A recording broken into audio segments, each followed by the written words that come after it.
Senhoras e senhores, sejam muito bem-vindos a mais um episódio do ConteCast Praticando Ideias. Nós nascemos para compartilhar aprendizados e conectar conhecimentos.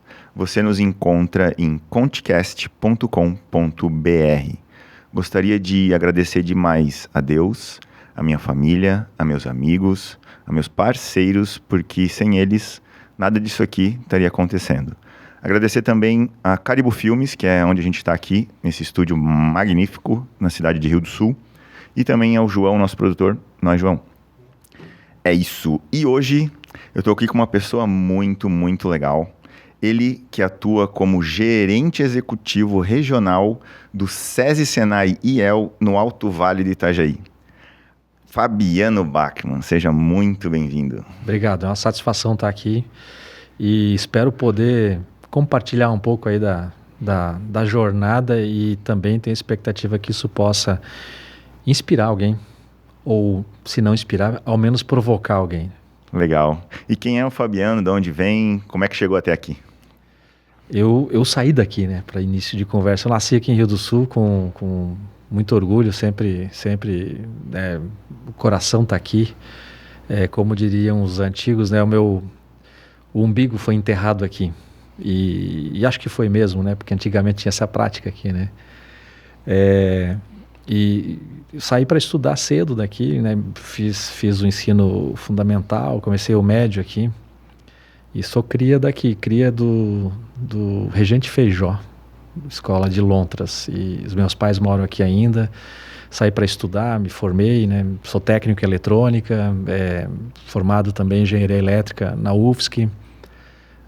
Depois fiz mestrado na UFSC também em sistemas computacionais. Depois fiz mais uma pós também em gestão de instituições educacionais. Mas desde antes de me formar eu acabei entrando para colaborar com aquilo que às vezes me intrigava, né, que é o ambiente educacional. Então, eu comecei a dar aula no Senai ainda na graduação, né? Trabalhei como técnico em eletrônica também, mas assim, fui forjado no dia a dia, eu diria, da sala de aula. Aqui em Rio do Sul mesmo ou não? Não, comecei em Tijucas, depois São José, depois em Florianópolis também, na escola do Senai. Depois na faculdade do Senai e até chegar no departamento regional, trabalhando em funções mais de coordenação, áreas mais administrativas, mas o legal de trabalhar em funções de gestão é você tendo, eu digo, pisado no barro, conhecer o chão ali da fábrica onde a coisa acontece, onde o negócio acontece, onde você gera o valor ali pro usuário, pro cliente final. Então, mesmo que em funções gerenciais eu não abro mão e gosto, né, de ir no Gemba, né, onde a coisa acontece, né, e isso acho que oxigena qualquer profissional e não abro mão disso e talvez por isso estou aqui de volta, né, numa função de gestão, né, numa região onde eu nasci, onde eu tenho boas recordações, né, grandes memórias, né, e as memórias talvez da fase da nossa vida que melhor nos define e marca para o resto da vida, né? Até os 15 anos ali, então foi uma infância e pré-adolescência aí muito bem vividos aqui, né? Que bacana. E qual que é o papel ou os papéis, né, de um gerente executivo regional, SESI Senai? Bom, aí a gente precisa talvez trazer um ponto aí da estrutura, né, dessa empresa, né? Legal. Muitos se referem ao Senai como Sistema S. Só talvez desmistificando um pouco, né? Sistema S, ele quando alguém ouve, ele pode ter múltiplas interpretações, né? Alguns colocam ali o SESI, o Senai, mas também SESC, SENAC, SENAT, SENAR, Sebrae, tudo isso sim, dá para entender e chamar de Sistema S. porque começam com S, né? Mas é bom separar, né? O Senai, o SESI, o IEL, eles são entidades da federação, né, da indústria. Então, cada estado tem uma federação. Aqui em Santa Catarina, a Federação das Indústrias de Santa Catarina, Fiesc, e tem uma confederação que agrega, né, todas essas federações estaduais, que é a Confederação Nacional da Indústria, CNI. Essa é uma estrutura, então, de natureza federativa. Paralelo a esta, né, ou a exemplo desta, nós temos lá em Brasília a CNC, que é a Confederação Nacional do Comércio, onde você tem em Santa Catarina a FEComércio, que é a Federação do Comércio, e abaixo dela você tem o SESC e o SENAC, por exemplo, que são o paralelo ao SESI e ao SENAI, né, um atendendo e olhando, buscando desenvolver e impulsionar a indústria, SESI, SENAI, e para o comércio, SESC e SENAC. Então, são estruturas distintas, mantidas, né, por órgãos distintos, a governança é distinta, servindo a objetivos de mesma natureza, mas para segmentos diferentes. Aí, SEBRAE também, amigo pequena empresa, tem o SEST, o SENAT, que é para o setor do transporte, o SENAR é para o rural, né, para o agro. Então, tudo isso, em alguns momentos, é se referido como Sistema S. Nem sempre, porque às vezes o Sistema S, né, quando alguém fala, quer falar só do SESC e do SENAC, outras vezes do SENAI. Então, é bom contextualizar. Entender, né, que o guarda-chuva é grande. O guarda-chuva é grande. Então, eu estou aqui representando o SESI, SENAI e IEL, e é importante dizer que essas são entidades da Federação das Indústrias de Santa Catarina. Né, as indústrias são nossos mantenedores. Nós temos uma parte do recurso, né, do nosso, né, das instituições advindas do que eles chamam de compulsório. O compulsório é um valor que as empresas, as indústrias arrecadam compulsoriamente sobre a folha dos trabalhadores. Então, nós fomos criados lá na década de 40, né, nós, SESI e SENAI, para olharmos para o desenvolvimento do trabalhador, e aí é o SENAI que faz isso, e o SESI foi criado para cuidar do bem-estar do trabalhador.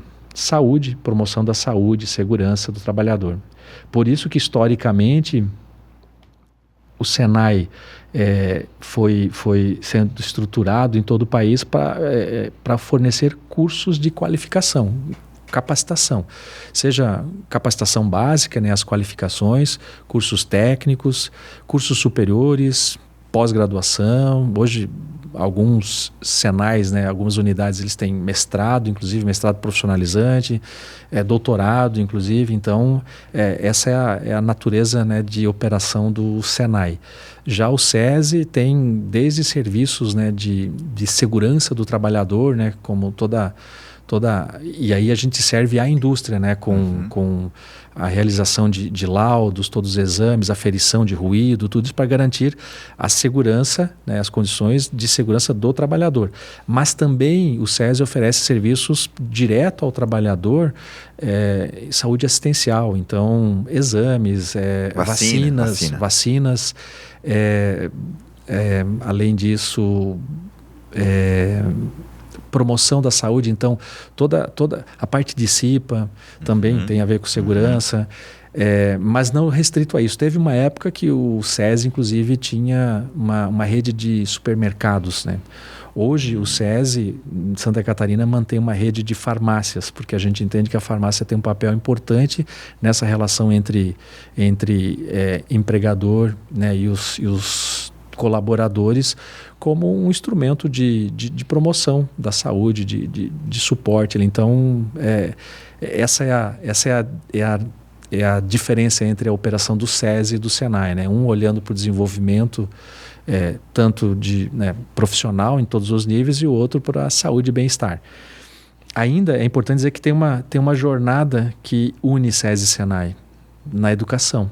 O SESI opera, no início começou como um benefício ao trabalhador com as creches. Então, as mulheres trabalhando na indústria, eles tinham o benefício muitas vezes de creches, né, de educação infantil in company.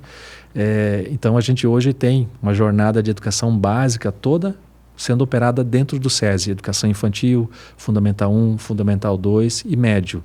Quando o jovem chega no médio, principalmente isso foi construído para os filhos dos trabalhadores da indústria, você começa a trazer uma outra perspectiva para o adolescente. Uhum. A aprendizagem industrial. O jovem aprendiz, então, é um programa remunerado. A indústria tem as cotas obrigatórias ali que ele precisa em função do número de trabalhadores, ter os jovens aprendizes. Esse é um programa operado pelo Senai. Então, o jovem vai crescendo, sai da educação infantil, fundamental, chega no médio, ele pode se candidatar a uma vaga de jovem aprendiz. Depois, técnico, depois graduação e por aí vai. Então, é isso que a gente acaba fazendo e dessa maneira a gente espera poder impactar o trabalhador, né, as pessoas e com isso também ajudar a desenvolver a indústria e por consequência a região. Desenvolvimento econômico sim, mas sempre associado ao desenvolvimento social. Acho que isso é a base aí para desenvolver qualquer região como um todo, né? E é bastante área, assim, embaixo do teu guarda-chuva, então, né? Porque quando tu fala SESI, Senai e EL, então envolve educação, envolve saúde, envolve prevenção, né? E eu acredito que tu deva girar, ou viajar bastante, ou conectar com muitas indústrias para divulgar isso, para manter isso vivo. Como é que funciona o dia a dia teu, assim, a tua agenda, só para entender, assim...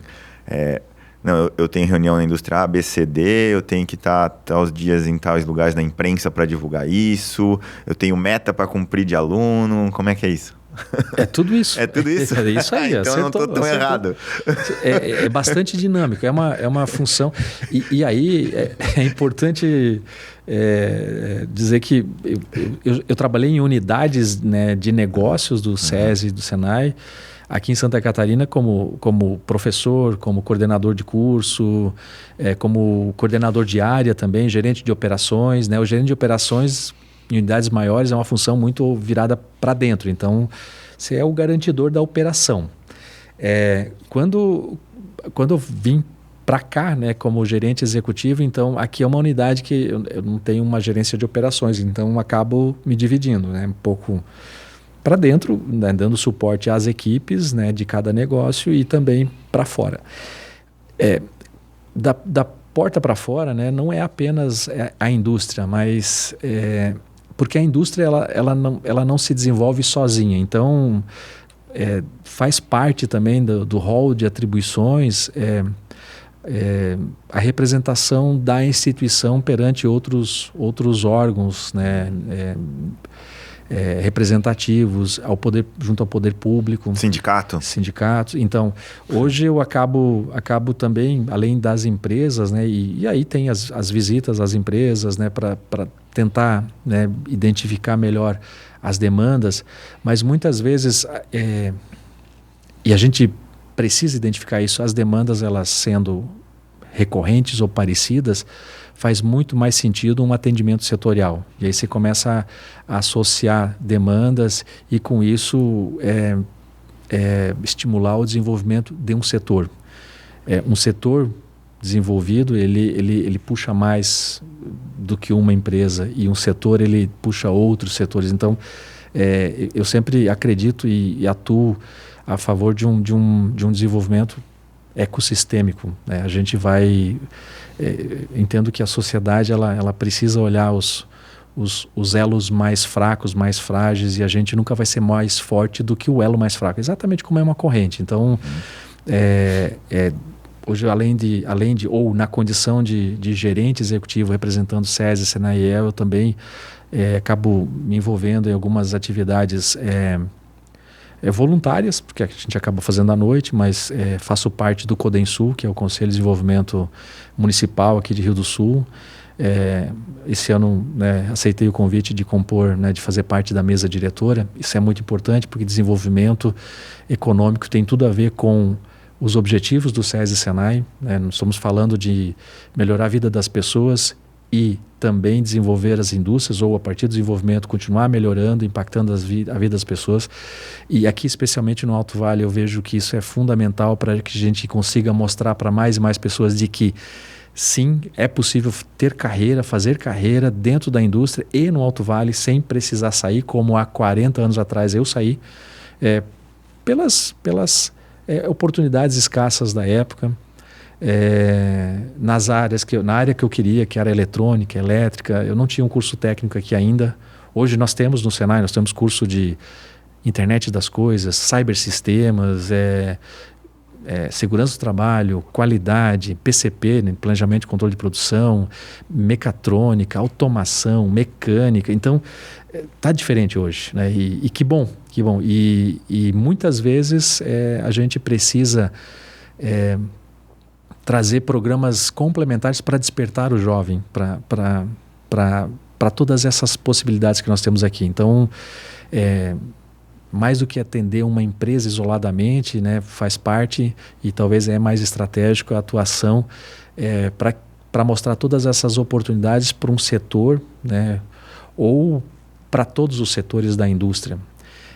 E esses setores da indústria, eles não trabalham sozinhos. Então, quando a gente vai para áreas de tecnologia da informação, internet das coisas e também sistemas, né, para a internet ou programação, eu estou falando de mostrar carreiras dentro do setor de TI que vão, em algum momento, né, prestar serviço para a indústria. Então, é assim que a gente acredita que o desenvolvimento se dá, né, de forma ecossistêmica, e por isso que também estou aí, me dedico e gosto muito aí do papel que o Codensul tem aqui, fomentando e priorizando temas, trazendo temas para debate, à luz do debate, que levem ao desenvolvimento da região. Além disso, também tenho participado de 2 núcleos da Associação Empresarial, o núcleo de inovação e o núcleo das empresas de TI, que é o polo da CAT aqui na região. Eu digo que não importa muito quais são os setores portadores de futuro que uma cidade ou uma região vai escolher para si. Esse futuro ele vai ser desenvolvido com tecnologia. Seja a tecnologia como fim, né, desenvolvendo plataformas, softwares, seja como meio para alavancar o agro, indústria metal-mecânica, eletroeletrônica, têxtil, confecção. Então, esses 2 núcleos eu acabo me dedicando ali porque realmente sou apaixonado, acredito que é por ali que a gente vai transformar, né, a vida das pessoas. Muito bom, acho que... Só para dar 2 exemplos aí. Sim, acho que sempre passa por tecnologia hoje, né? Para emitir uma nota, tu precisa, não tem mais nota na mão, eu acho que nem pode mais. Passa por tecnologia. E aí, puxando, né, uma coisa que eu gosto, né, de falar, muito se fala de transformação digital.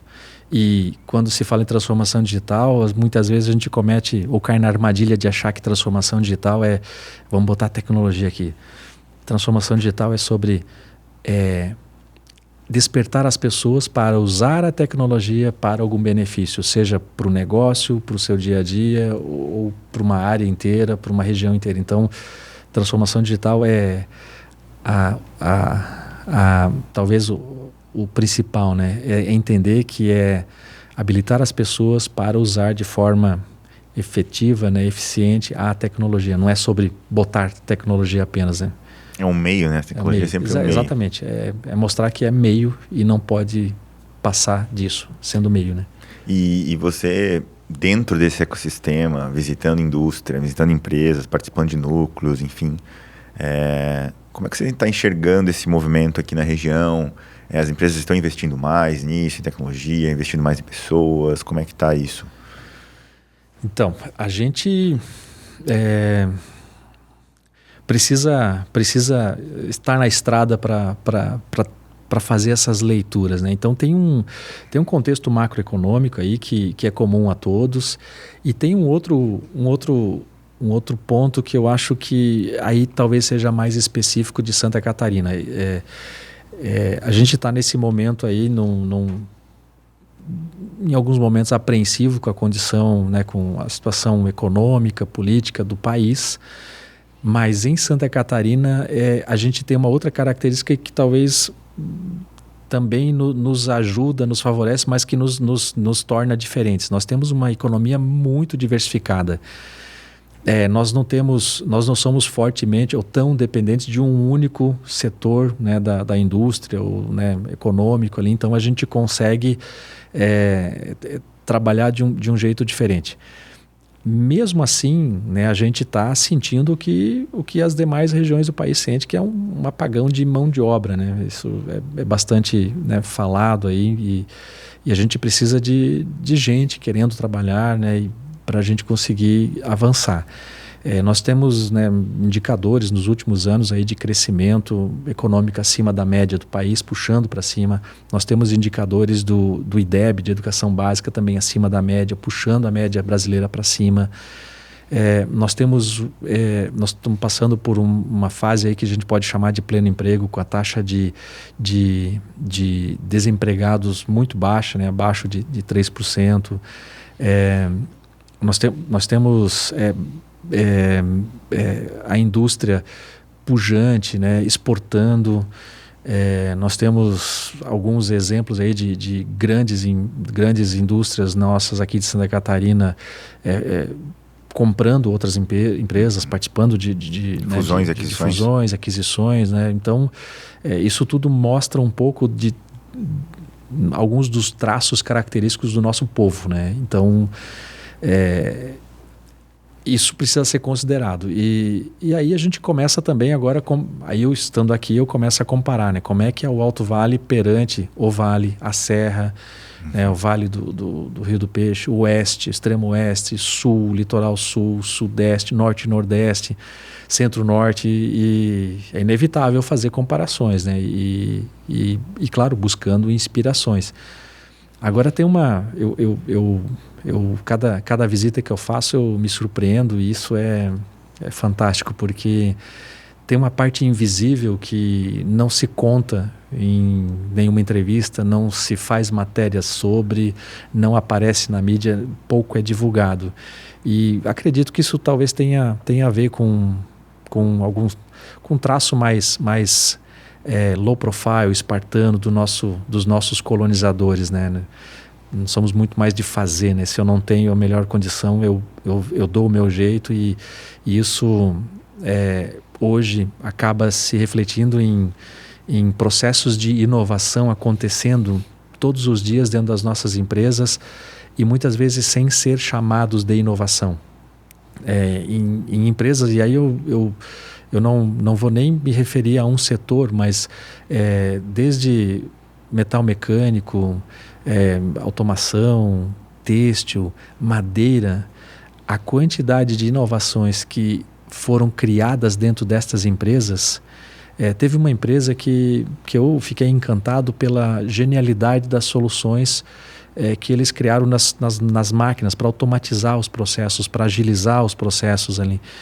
E eu perguntei, bom, e quem que está nessa área de inovação? Gênio, quem né? que é o gerente, né? O gênio. Aí ele falou, não, a gente não tem uma área. Vocês não têm uma área? Não, a gente tem uma salinha. A sala era minúscula. Mas aqui não são duas pessoas. Mas eles nem passam aqui. Aqui é onde eles realmente ficam para fazer os registros, mas eles estão na fábrica. Rodando. E é como se fosse um professor Pardal e o MacGyver, ele brincou comigo. E de fato, e para mim a alegria e orgulho, né, são egressos do Senai, que fizeram história, que cresceram com a empresa, e hoje tem todo o histórico do crescimento, conhecem todas as máquinas, né, que são máquinas, eu olhei ali, são máquinas especiais que foram criadas para fazer produtos específicos e produtos que são exportados. E a gente não vê isso em jornal nenhum. Então, a gente precisa contar isso para a nossa meninada, a gente precisa contar isso para as nossas crianças, é isso que eu acredito. E esse ano a gente vai ter uma série de episódios aí que a gente vai lançar, e deve terminar o ano com um livro sobre o Senai. O Senai ontem, hoje e amanhã, em comemoração aos 50 anos do Senai no Alto Vale. Faz 50 anos que o Senai começou dando as primeiras aulas nos porões do Colégio Dom Bosco. Olha E só. nesses 50 anos, o Senai, aqui no Alto Vale, matriculou mais de 155 mil jovens. Uau. E antes que alguém imagine, mas com quantos de conclusão? Taxas de conclusões superiores a 80%. Então, de cada 10, 8 se formaram, concluíram essas matrículas, que é muito grande. No último ano, de cada 10 que se matricularam, e foram mais de 5 mil matrículas, nós tivemos uma taxa de conclusão de 85%. Então, continuamos, né, entregando com excelência, com qualidade, nos setores que a gente precisa. Essas histórias precisam ser contadas, porque Sim. o Senai nem sempre foi como ele é hoje, e a gente precisa resgatar e mostrar o que os egressos do Senai estão fazendo hoje. Muitos são donos de empresa e muitos movem o motor da inovação dentro de outras tantas empresas que nós temos aí. E às vezes a inovação em si nem é 2 pessoas, mas talvez uma cultura que deve ser implementada dentro do negócio. Exatamente. E aí está totalmente ligado à educação, né? Então é uma mudança de mentalidade de quem está lá dentro, né? E eu já vi funcionando em outras andanças minhas, essa mentalidade em execução. Cara, muda total, porque uma inovação não é reinventar a roda, né? É melhorar um processo, é tirar uma etapa de um processo que tu produz 5.000 vezes no dia e uma única etapa de 7 segundos muda totalmente o custo do produto e dá uma rentabilidade lá na última linha, entende? Então, às vezes, um simples ganho de tempo muda o jogo. E ter a fábrica ou a pessoa da operação com essa mentalidade, tu ganha muito dinheiro no final do dia, né? Mas ganha tempo, ganha produtividade, e isso é inovar. É sempre estar ali inquieto, mas será que eu consigo melhorar? Consigo sugerir? Claro que envolve cultura, envolve o líder abrir esse espaço para quem está na operação, poder dar sugestões, envolve a gestão da empresa, né? Envolve todo um ecossistema do negócio. Mas acredito que eu vejo isso acontecendo por parte de Senai, educando para isso, né? Então, não é um setor que vai mudar o negócio, não é 2 cabeças que vão mudar o negócio. Elas estão lá, como a gente falou, rodando a fábrica. Quem sabe elas estão disseminando para a galera. Tá tudo certo aí? Será que se a gente fizesse um negocinho aqui, um negocinho lá? Tá, mas eu posso mudar essa xícara para cá? Pode. Não, então vamos fazer? Vamos validar? Vamos validar. Mas claro que isso tem que ter, como eu te falei, todo um ambiente de repente para o erro, né? Porque às vezes pode dar ruim, vamos voltar atrás, tá tudo bem. Ou não, isso. Se der erro, cortar a cabeça, ninguém faz nada de inovação. E como é que você desperta para isso, né? Isso tem a ver talvez com o motivo pelo qual tenha entrado no Senai e o motivo pelo qual eu continue no Senai até hoje. São 27 anos, né? E eu parece ironia, né? Mas eu entrei no Senai para ficar uns 2, 3 anos. Era esse o meu plano. E ele foi sendo renovado, né? Tá, mais 2 então, mais 2, 3 e mais 2, 3. E tem uma hora que eu disse, não, mas espera aí, eu tô enganando quem? Não é para 2, 3. E aí eu comecei a encarar de uma forma diferente e vendo no Senai uma possibilidade de fazer uma carreira para além da docência, da coordenação e indo, né, para uma área mais de gestão, né, tático, estratégico. Nessa caminhada acabei indo também, né, atuando por um período como assessor da diretoria. 3 anos acabei também trabalhando em Brasília, no Senai Departamento Nacional e 1 ano na Confederação Nacional da Indústria, né, no escritório de projetos. Então, eu sempre trago assim, né, a gente, independente dos desafios que a gente assume ao longo da carreira, né, dentro de uma corporação, dentro de uma jornada, a gente não pode esquecer do que nós sentimos, do que a gente sentiu ao tomar a decisão de entrar, de aceitar um desafio. Então, mudam projetos, muda gestor, mudam colegas, mas não pode mudar o sentimento que te levou até aquela empresa, que te decidiu, que fez decidir entrar numa empresa. E isso eu lembro até hoje. Eu entrei no Senai para dar uma aula diferentona, porque eu fui inspirado por um professor da Universidade Federal de Santa Catarina, Ivo Barbi, porque esse cara realmente era genial na sala de aula. Ele nos desafiava a projetar, a implementar, a testar as hipóteses, né, aplicando todo o método científico ali. E esse cara, para mim, foi o melhor professor que eu tive na vida, né? E E ao mesmo tempo que a aula dele era uma pintura, eu tinha outras aulas que eu perguntava, mas por que não, né? Se lá dá para fazer e é diferente, a gente aprende.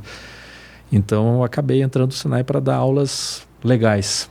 E acho que em boa medida eu consegui fazer isso, né? Acabei dando aula para cursos técnicos, cursos básicos na área de eletrônica, elétrica, automotiva, eletromecânica, automação, depois TI, né?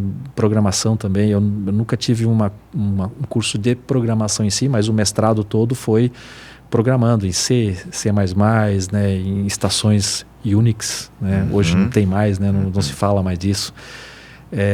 Linux, né? Os Linux, eu comecei quando veio para o Brasil, né? Com Slackware, 54 disquetes, eu instalei, né? E veio uma atualização e passava a noite instalando de novo. Então,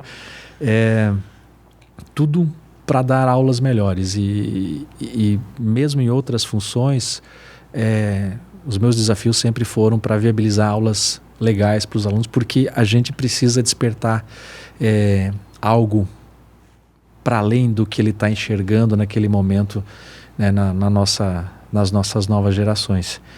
E por que isso faz sentido para mim? Porque lá na infância eu fui despertado, e aí talvez não seja bem um professor, mas eu tenho muitas memórias, né, de histórias fantásticas que eu ouvia e que me faziam imaginar tudo que poderia se viver, que foi meu avô. Ele contava histórias de avô, então essas histórias acabaram fixando, né, e ninguém resiste a uma boa história. Então, se a gente quiser ser um bom professor, quiser inspirar os jovens, a gente tem que contar boas histórias, e não são boas histórias para nós, são boas histórias para eles. E é isso que eu falo quando a gente lida com as diferenças geracionais no trabalho, em sala de aula, é isso, a gente precisa descobrir quais são as boas histórias que fazem sentido para eles. Com empatia, né, desafiando, mostrando que é possível, mostrando que sim, a evolução, a inovação, ela é certa, mas o novo, ele precisa conquistar seu espaço sem pisar no que está, porque tudo que está, ou que é consolidado, ou que é até velho hoje, já foi novidade, já foi novo, já foi inovação um dia. Então, tem que ter esse cuidado aí para compatibilizar isso e transformar isso numa jornada e não num campo de batalha. Então, são coisas complementares. Isso se faz durante o processo formativo, né? Para as crianças, para o jovem, na escola, sim, mas no caso da educação básica, como a gente faz no SESI, é com as famílias juntos, né? Não é fazendo uma parte, né, e transferindo responsabilidades, é com as famílias, é com a sociedade.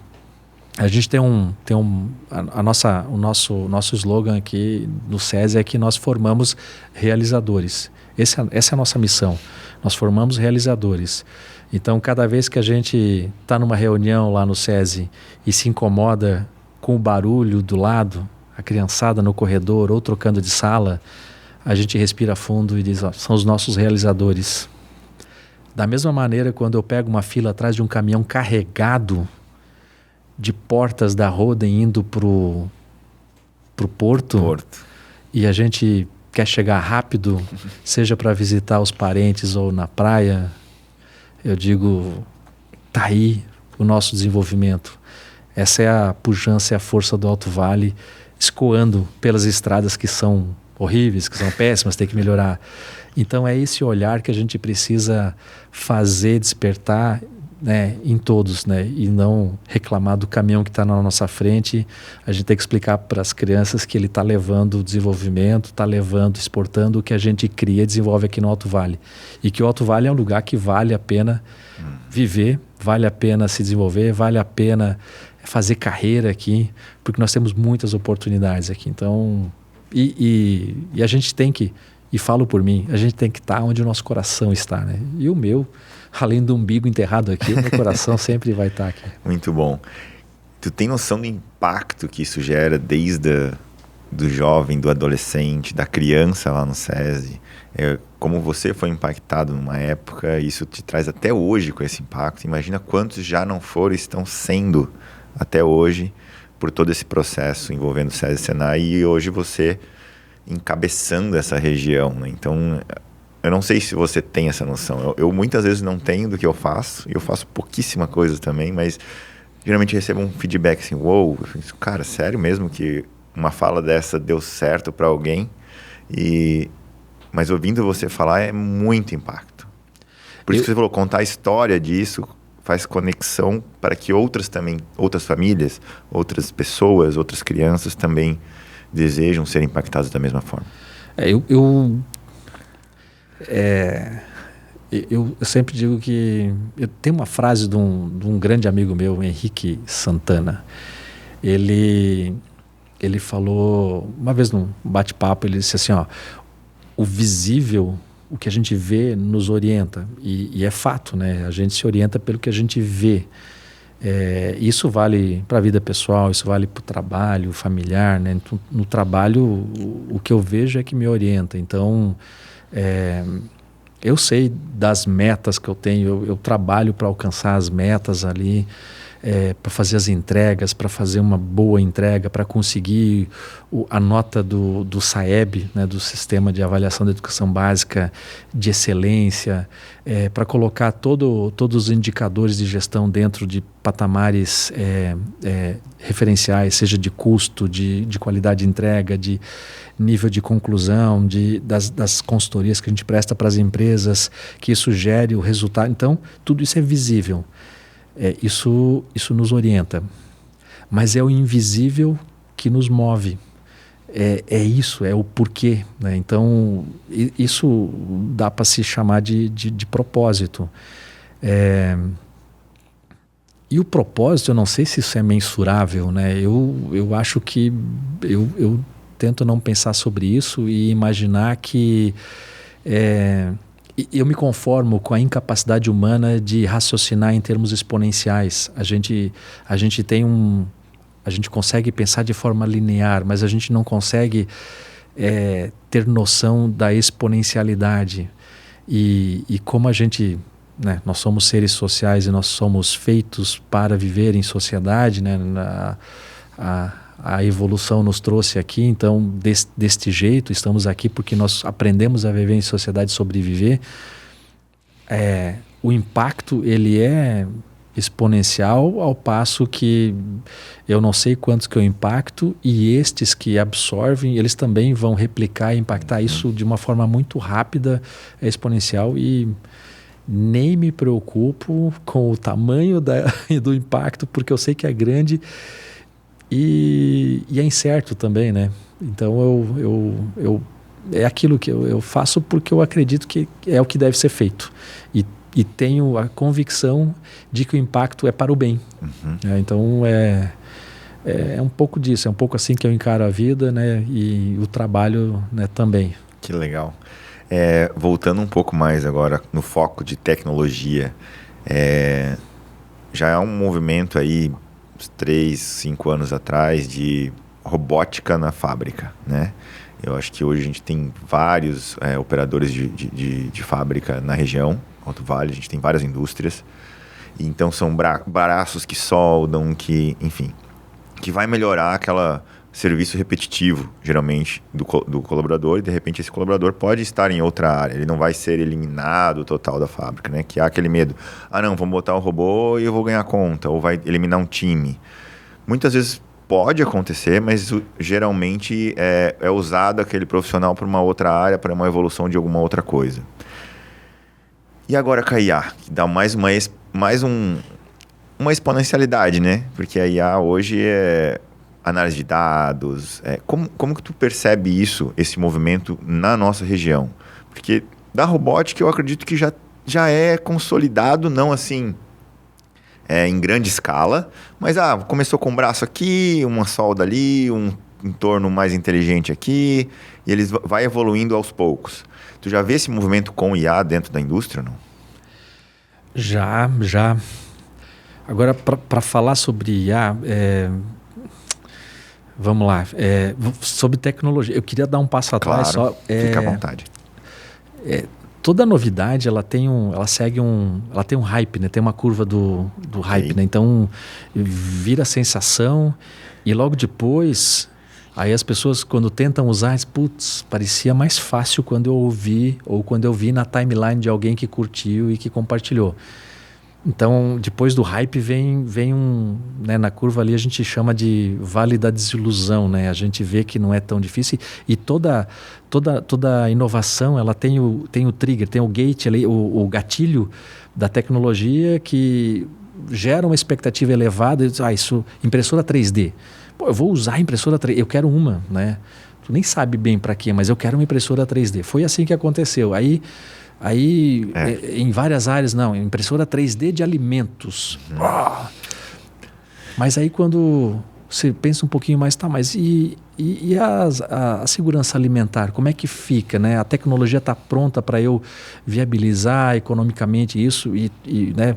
E aí vem o vale da desilusão ali, até você alcançar o platô da produtividade numa rampa de iluminação ali. Então, isso é natural acontecer. Então, isso acontece associado a uma adoção, né? Você tem o perfil, né? Salvo engano, você tem um perfil de um early adopter, né? Um cara que é mais aberto, né? E vai testar. Eu vou testar, então você é um cara mais resiliente, né? Você não se frustra tão facilmente, não desiste tão facilmente com primeiro revés que a nova tecnologia te mostra. Não era bem isso, você vai mudando. Nem todos têm essa predisposição. Então, a tecnologia tem isso e o ciclo, né, de adoção, ela depende nem tanto dela, mas mais da natureza humana, né? Então, acho que tem que sempre colocar essa componente humana na equação quando for falar de inovação, de tecnologia.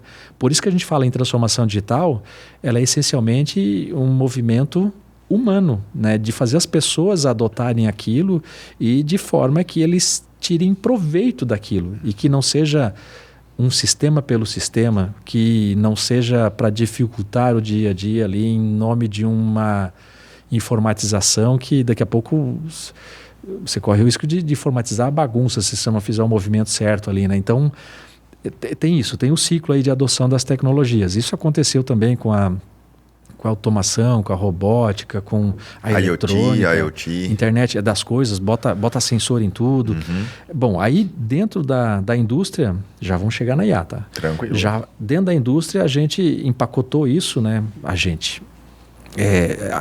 Se nomeou isso nasceu lá na Alemanha como a indústria 4.0.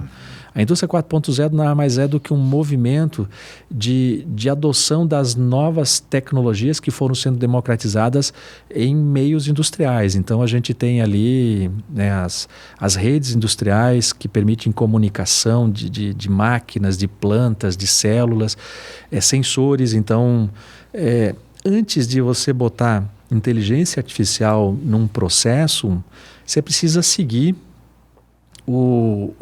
a sequência natural das coisas, né? Para você botar inteligência, pressupõe que você tenha dados. Esses dados precisam ser adquiridos, então tenho que sensoriar, né, todas as máquinas, a célula, né, toda a planta, né?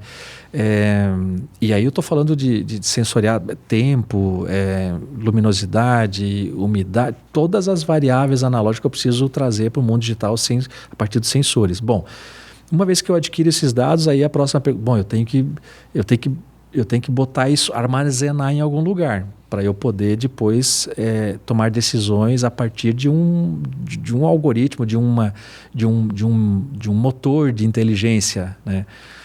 Bom, então tem armazenamento, eu vou botar onde, né? Aí tem os servidores, né, on-premise, interno ali, e aí vem a tecnologia de 4G, 3G, 4G, 5G, já abriu mais um mundo para nós. Bom, eu não preciso ter um servidor dentro da minha empresa, então eu tenho a tecnologia da nuvem, então eu posso transmitir para lá. Então eu tenho que sensoriar, eu tenho que transmitir para armazenar e aí eu tenho que ter processamento para também trabalhar aqueles dados. Então, essas são tecnologias que colocam a indústria num outro patamar. Então, são as tecnologias habilitadoras, né, de tudo isso, né, de entrar nesse mundo novo para além do digital, né, para além da automação. Junto com isso vem a robótica autônoma também. Eu tenho robôs interagindo, eu tenho robôs que vão para além daquele, né, bota lá para cá e toma decisão. Então eu tenho agentes autônomos dentro de fábricas trabalhando ali, né, agentes, né, realmente funcionando como um agente que toma decisão em função de regras, mas também de aprendizado que ele vai adquirindo. Então tudo isso precisa evoluir junto, né? Eu posso ter a inteligência artificial, né? Eu estou falando só do processo fabril, né? Trabalhando em cima de um sistema de visão computacional, né? Eu posso ter, junto com as tecnologias ali vem a ideia ou o conceito de um gêmeo digital. Isso é uma outra coisa que a gente já tem exemplos, já tem fábricas usando. Então o gêmeo digital de novo, o gêmeo digital é uma evolução de algo anterior, que é simulação computacional. Se eu quiser saber se a minha nova fábrica que eu quero expandir vai ter a eficiência esperada, eu posso, antes de construir e correr o risco de fazer um investimento errado, eu trabalho com simulação computacional de uma linha de produção inteira. E aí eu começo a fazer movimentações ou testes, né, do tipo, mas se eu botar 2 linhas, se eu trocar esta máquina por uma outra, eu vou reparametrizando ali para ver qual a minha eficiência e inclusive qual o custo que eu vou ter. Então, com isso eu consigo viabilizar a expansão. Depois da simulação computacional, eu posso lançar mão de um gêmeo digital que é a réplica da minha fábrica construída. Eu começo a simular ele ali no mundo digital, eu posso replicar, ter vários gêmeos, né, instâncias digitais daquela fábrica e fazer testes. E se eu chegar à conclusão que uma nova parametrização das máquinas é melhor, eu descarrego isso e reparametrizo as máquinas e aí o gêmeo digital evoluiu o gêmeo real.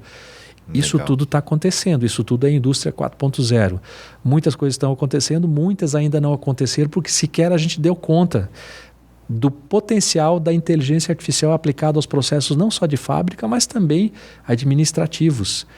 E aí eu quero trazer um ponto que me faz refletir bastante, né? Que é a era esquiomórfica da tecnologia, de toda a inovação. A esquiomorfia, ela é um efeito, é uma fase, é uma característica de tudo que é novo.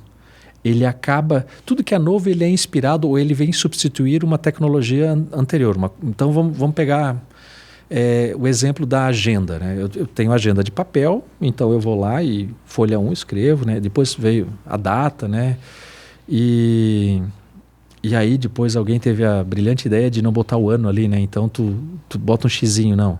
Dia 1º de janeiro, esse ano caiu na terça-feira, faz um xizinho, então tu reaproveita, né? Tu aumenta a tiragem, barateia o custo, mas são as evoluções. Então no papel tá lá a agenda e em algum momento alguém inventou, né? O Google inventou o Google Agenda. O que a gente pode fazer com a agenda do Google é muito além do que a gente fazia com a agenda em papel.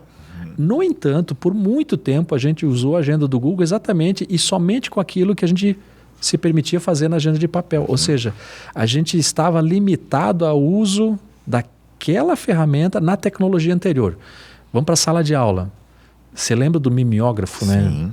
Depois surgiu o retro... Sou bem novo. Te entregou a idade agora.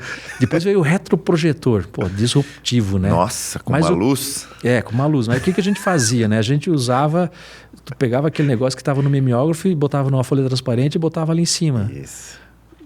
Daqui a pouco a gente descobriu, mas eu posso escrever ao vivo aqui e mostrar para todo mundo. Isso. Pô, aquilo era uma disrupção na época. E depois do retroprojetor veio o projetor multimídia. Nossa. Olha só o que a gente fez por muito tempo. Usou o projetor multimídia exatamente como se usava um retroprojetor. Sem imaginar que eu poderia ali adicionar novas maneiras e viabilizar novas formas de aprendizado. Isso é função dos primeiros usos de qualquer nova tecnologia. Então, eu vejo que a gente está passando por essa fase. A gente está ensaiando, né, muitas coisas com a inteligência artificial, usando, né, a inteligência, os agentes de IA generativa, de linguagem natural, como os GPTs que a gente tem ali, né, de um jeito muito parecido como a gente usava o buscador do Google até agora, né?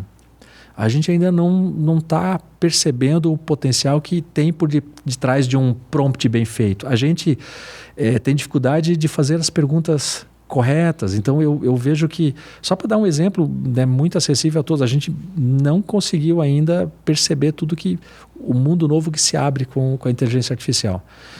Eu estava vendo agora, o Google lançou o VO2, né, o que faz os vídeos com o IA ali. Ele tá, um vídeo de 2, 3 minutos está acho que $4, $5, assim. Pô, a qualidade fantástica. Daí eu olhei assim, tá, olha só o mundo extraordinário, fantástico que se abre aí. Daí eu pensei, para mim nem tanto. Mas eu fico pensando para uma produtora, né, para uma agência. Então, a gente ainda vai descobrir tudo que a IA pode fazer e todos os riscos que vêm junto, todos os né, risco de segurança e tudo mais. Então, eu vejo que a gente está nessa era esquiomórfica, se eu não me engano. Esquiomorfia, é isso, né? Muito, muito legal essa tua linha de pensamento, porque o computador também era uma máquina de datilografar e depois a gente usava o computador para digitar texto, né? Exatamente, só e somente, né? Texto. Olha o desperdício, né? Depois de um tempo que usava para mais coisas, né? E interessante essa linha de pensamento. Se for pensar, é tudo assim. Rádio para Spotify, escutar. Isso não é uma limitação da tecnologia. Verdade. É uma característica da essência humana. É assim que o ser humano funciona. E aí eu questiono se a expressão inteligência artificial está certa, né?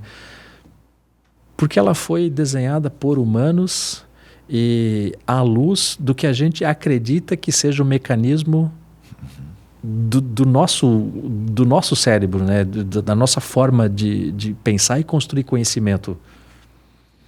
E agora? É verdade, uma boa questão. Deadlock. Na programação a gente chama isso, agora entrei no loop aqui, como é que sai disso agora? Boa. Deadlock é das antigas também, dos HD velho. Das antigas. Né? Vamos lá. Olhando de uma forma macro, assim, Fabiano, as indústrias aqui do Alto Vale, a gente vive um confronto de gerações. Isso é inegável em vários negócios, mas olhando para a indústria, onde o jovem está saindo do Senai com a geração Z, daqui a pouco uma nova geração, mas a gente vê que hoje no ambiente de trabalho industrial, 40% talvez já é geração Z, talvez 30%, 40%. Aí tem ali no meio os filhos, os herdeiros, e essa outra geração que está entre 35, 45 anos, 50, e os pais que são os presidentes, né, que estão lá ainda, muitas vezes olhando muito mais para uma fábrica e para um processo fabril do que para uma experiência do consumidor, né? Então mudou muito esse jogo desde a época que os pais fundaram essas empresas, né? E em algumas já estão em processo de sucessão, outras estão penando nisso ainda, outras estão tentando. Como é que tu vê esse movimento? Estão preparadas, não estão? Estão se preocupando com isso? Porque envolve família, envolve negócio, envolve conflito de gerações, né? O jovem quer chegar com o celular dentro da fábrica. Como é que você... Não dá, né? A gente sabe que é perigoso, que tem um monte de coisa, né? Envolve regras. É difícil trazer o jovem para a fábrica, né? Então ele quer muito mais home office. Como é que vai trabalhar no home office dentro de uma fábrica? Não tem como. Então, são desafios que eu acho que o SESI, Senai, ajudam as indústrias ou deveria ajudar na minha visão, mas acredito que já ajuda, as indústrias a entender esse ecossistema que está mudando, tanto do consumidor quanto do trabalhador. Perfeito. Temos mais quantas horas para responder essa pergunta? Essa aí é para nós se encerrar. Pode ficar o tempo que for necessário, mas acho que depois dessa a gente pode ir para os momentos finais. Perfeito, perfeito. Me inspirei na pergunta, né? Mas olha só, tá, esse é o principal problema para a gente, né, resolver no momento. Okay. E ele não se resume ao caso da sucessão de um negócio, né? Então, primeiro, tenho dois lados para encarar aqui, né? a empresa, né, e os colaboradores, porque isso, né, o jovem chegando com o celular ali, podemos ter isso, certamente isso tem entre os colaboradores, mas também entre os sócios ali, no caso de uma empresa familiar. Então, vamos lá. Como pano de fundo, nós temos uma característica da nossa economia de Santa Catarina, que é muito diversificada e predomínio das pequenas empresas, médias empresas, grandes também, mas muitas empresas familiares que nasceram aqui e que cresceram e que se internacionalizaram. Então, a gente tem aí já uma demanda e uma necessidade de apoiar estas empresas, esses fundadores, seja fundador na primeira, segunda, terceira geração. Aqui na região do Alto Vale nós temos essas 3 características e temos empresas que a gente vê fazendo um processo de sucessão de forma profissional, né? Então, recentemente, né, divulgado aí na mídia, inclusive, né, o Grupo Roden concluindo um processo de sucessão, né, com todo o cuidado ali, pelo tamanho, né, e complexidade do negócio, a Roden ampliando, né, os seus negócios, expandindo, crescendo, exportando. Temos pequenas empresas também fazendo a sucessão. E aí eu quero trazer o papel da Fiesc. A Fiesc, nesses últimos anos, lançou vários serviços para as empresas, para os empresários, inclusive cursos de pós-graduação, cursos, né, para formação de executivos com foco na sucessão familiar, que foi uma coisa que foi sinalizada pelos empresários, pelos industriais aqui do Estado. Então, não tem uma receita pronta, são boas práticas. A gente falava agora há pouco, né, antes de entrar no ar, da importância de ter uma estrutura de governança robusta, que dê conta de todas as complexidades do negócio, que traga os aspectos da sucessão familiar para a mesa e que seja tratada de forma profissional ali, com todo o cuidado, e cada família tem uma história e essa história precisa ser respeitada. Então tudo isso faz parte de um processo de sucessão familiar, que não é simples, é muito importante, é estratégico e muitas vezes é a chave para um negócio duradouro, né? Um negócio de sucesso. Então esse é um ponto que eu trago e que isso eu vejo muitas empresas trabalhando, e a Fiesc tive a felicidade de participar de alguns momentos desses, né, da Fiesc, com serviços aí para suportar esse processo de sucessão em pequenas, médias e grandes. Bom, agora do outro lado, né, dos colaboradores, a gente tem eu não diria o conflito. Bom, o conflito de gerações, ele é a consequência. Eu tenho as gerações sendo motivadas ou movidas por desafios distintos, por valores. Eles perseguem, eles têm objetivos distintos, e quando esses objetivos e motivadores não cabem na mesma equação, gera os conflitos. Isso, né, do ponto de vista da empresa, a gente consegue equacionar ali com governança, com boas práticas, né, de governança corporativa. Cultura. Exatamente. Isso tudo entra na equação, e a gestão, né, tem isso como um desafio, mas tem ferramentas, né, temos parceiros aí, própria Fiesc, com os seus especialistas, mas parceiros da Fiesc também para a gente encaminhar. Do lado do trabalhador, né, do colaborador, a gente tem hoje, salvo engano, o LinkedIn no Brasil, ele tem uma pesquisa que ele mostra que 40% da força de trabalho é Gen Z e Millennial ali. É 40%, então já é metade. Então, não existe a menor hipótese de eu achar isso ruim. Eu falei agora há pouco, a gente está precisando de pessoas para trabalhar, então eu preciso, e na empresa eu preciso, a gestão tem que estar a serviço de entender os desafios e de buscar mecanismos, meios de colocar cada um naquele lugar onde vai render melhor. E eu preciso... e aí um desafio nosso diário, né? A gente tem desafios diários para aprimorar nosso processo de recrutamento e seleção. Eu preciso me reinventar diariamente para garantir a retenção, né, de quem eu capto. E eu preciso ter meios de também lidar com as diferentes características de cada geração. os millennials, eles são mais impacientes. Sim, eles querem resultados mais rápidos.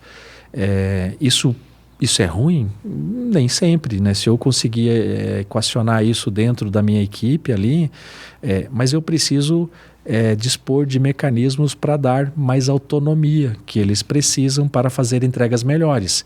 Se eu tiver uma área ou uma função que é muito, né, dependente de comando e controle, não é qualquer pessoa que vai se dar bem ali ou vai se realizar ali.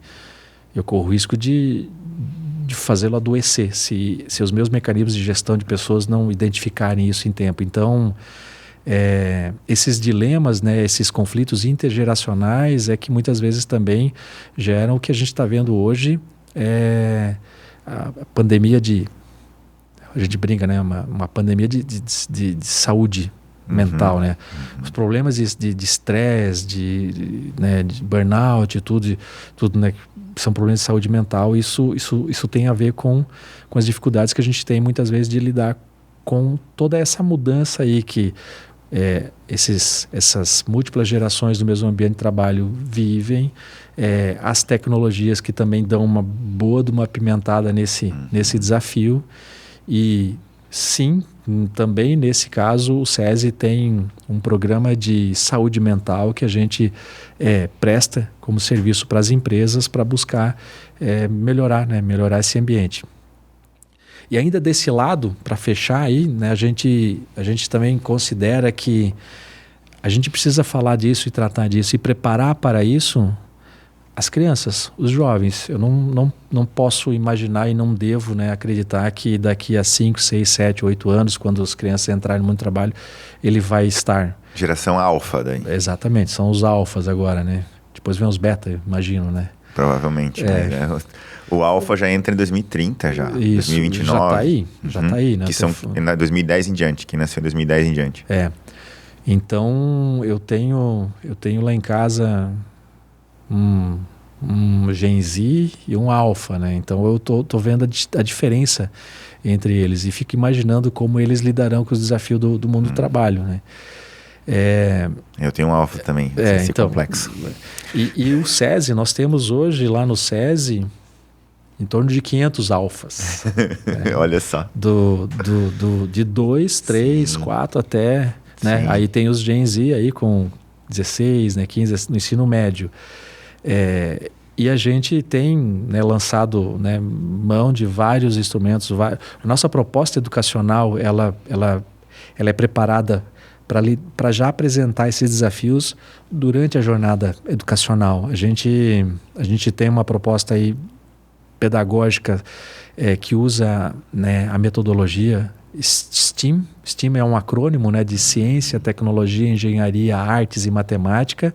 E esses temas a gente usa como ponto de partida para levar como provocação a reflexão e a proposição de soluções para desafios reais que acontecem, né, dentro das empresas, no dia a dia, né? Então, lidando com isso na escola que a gente acredita que vai conseguir fazer a diferença para eles, deixá-los mais bem preparados quando eles entrarem no mundo, né, de trabalho, seja como um colaborador de uma empresa, como um intraempreendedor ou empreendendo também, que é uma realidade, uma feliz realidade nossa. Eu vejo que o empreendedorismo é a base da gente promover de uma forma rápida e sustentável qualquer mudança ecossistêmica que a gente queira aí para nossa região. Quem tiver então com esses desafios, procura Fiesc, Senai, que tem solução. Temos soluções, Que legal. Algumas de prateleira, mas as melhores eu sempre digo que a gente cocria. Ela precisa ser sob medida, né, para a empresa, para a indústria que está ali já com aquela situação instalada. E assim, só me permite um complemento, claro, né? A gente fala bastante de SESI, de Senai, mas tem uma outra entidade do sistema Fiesc que não começa com S, né, que é o IEL, Instituto Evaldo Lodge. O Instituto Evaldo Lodge ele foi criado e hoje, né, ele nasceu para conectar, né, colocar as pessoas dentro da indústria, né, conectar talentos, né. Então, a gente tem um programa de estágio, a gente tem um programa de bolsistas pesquisadores, né, talentos, né, Inova Talentos. E aqui no Alto Vale, ano passado, a gente experimentou, trouxe um programa para cá que a gente chamou de ProTalent. ProTalent é para conectar os talentos que estão na escola com desafios reais que estão na indústria. Então, a gente fez uma coisa muito simples. Lembrando que simples não é o mesmo que fácil. É simples porque depois que você entende, né, você diz, mas, poxa, por que a gente não fez isso antes? A gente faz, só que a gente não conseguiu fazer isso de uma forma sistemática ainda e de fácil compreensão de todos e escalável. Mas a gente convidou algumas empresas e pediu para que elas nos relatassem que problemas elas têm hoje dentro das suas fábricas que eles ainda não conseguiram resolver totalmente. Por vários motivos. A fábrica ela funciona e muitas vezes aquelas pessoas que estão lá, elas estão trabalhando para fazer as entregas dos contratos, dos pedidos, e elas não têm tempo de parar e pensar sobre como eu faço para economizar 1 segundo em cada operação qualquer ali. Então eles continuam fazendo, fazem as entregas e vão, e vida que segue. Muitas vezes as consultorias chegam e fazem esse trabalho. Então, nem todas as empresas têm a condição ou priorizam contratar uma consultoria para dar conta de algo que pode ser melhorado, né? Lean Manufacturing. Então a gente convidou algumas empresas e 6 aceitaram o desafio de fazer um teste. Então a gente foi nas empresas e descrevemos 15 problemas, 15 desafios. Olha, isso aqui está funcionando, mas eu acho que pode melhorar. Outras disseram assim, olha, isso aqui eu faço manual, mas se desse para automatizar, eu tiraria essa pessoa daqui. E esta pessoa, complementando respondendo a tua pergunta anterior, que eu não respondi, mas não foi de propósito, foi puro esquecimento, né? E esta pessoa, eu quero que ela faça isso, isso, isso. Ou seja, ela vai fazer algo menos repetitivo. Ou seja, é uma máquina nova. Uma outra empresa nos disse assim, olha, eu tenho esse negócio aqui, mas eu estou vendo que com toda essa parte de multimídia, meu negócio está caminhando para cá. Eu queria saber se eu poderia criar um novo produto, assim, assim, assado. Ele então trouxe um desafio de um novo produto. Tem uma outra indústria que nos disse assim, olha, o meu produto está consolidado, eu vendo bastante, exporto, atendo todas as normas para a Europa e tudo, mas eu gostaria que a minha embalagem passasse uma outra mensagem. Eu queria que ela trouxesse mais valor para o meu produto. Não vai melhorar nada a eficiência, continua sendo eficiente, mas eu queria uma embalagem diferente. A gente elencou esses desafios. E mantém o custo, né? Manter o custo. Elencamos, descrevemos os desafios e convidamos, além do Senai, a gente convidou a Unidave, o IFC e a UDESC também.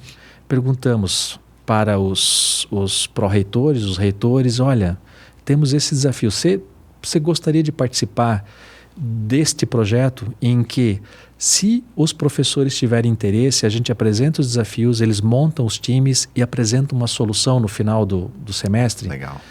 E a gente teve adesão dessas instituições, então IFC, Unidave, UDESC, estamos fazendo a 2ª edição esse ano e alguns professores toparam, foi por adesão, e a gente criou as soluções e apresentamos essas soluções para as empresas. Então foi como se fosse um bootcamp rodando paralelo com a disciplina.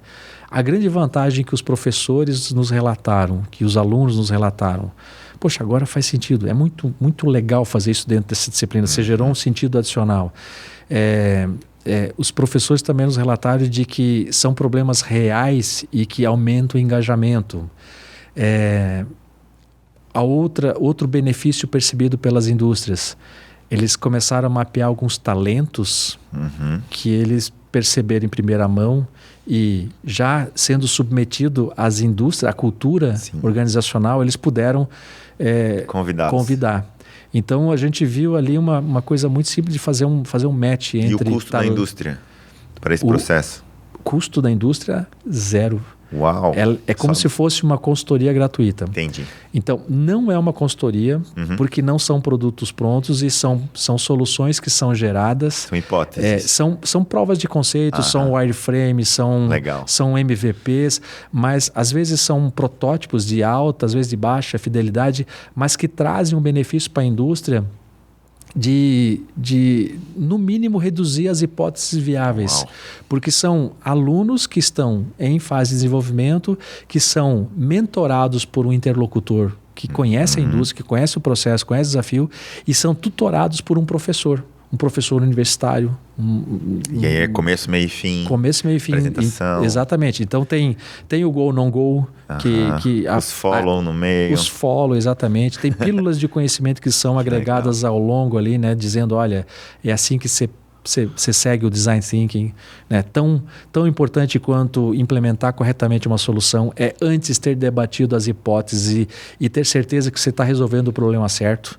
Então, tudo isso, em termos de método, faz parte do bootcamp. Exatamente, etc. Tudo isso. Então, isso é um bootcamp que está acontecendo e a gente vai fazer esse ano de novo, né? Ano passado a gente fez um grande encerramento lá no IFC. Né? Esse é um programa do IEL, né? Foi operado, né, pelo IEL, mas envolvendo todas essas instituições. E isso tem a ver com um tema que a gente está trabalhando aqui no Alto Vale. Ano passado, o Sebrae conduziu esse trabalho de mapear o ecossistema local de inovação, que é o ELI, é um projeto nacional, né, que acontece em várias cidades, e aqui em Rio do Sul também aconteceu ano passado. Então foram mapeados os setores, né, foram mapeado o nível de maturidade, todas as entidades envolvidas na quádrupla hélice, né, da região aqui, né? Então você tem sociedade civil organizada, poder público, privado, instituições de ensino, e eu tenho também a alegria de fazer parte, representando o Senai, nessa governança do ecossistema local de inovação, e o ProTalent é uma forma de conectar as instituições de ensino com as empresas e com isso gerando valor para todos os envolvidos aí. É fantástico, porque é impulsionando a economia palpável, né? É isso aí. Não tem? Tá ali, projeto, começo, meio e fim, entrega, o gol não gol é da indústria depois, né? Exatamente. Mas cabe a ela. Mas já está talvez 95% pronto. O quanto que cada solução dessa avança e o quanto isso é aplicável, isso vai depender muito da complexidade do problema, do nível dos alunos envolvidos, porque eu tenho alunos de ensino básico, técnico, superior. Então isso tudo é combinado com cada empresa, mas os resultados foram excelentes e nós temos aí fantástico. Bons motivos para acreditar que esse ano vai ser melhor ainda. E a o meu sonho é a gente ter esta prática implementada em todos os cursos do SESI e do Senai.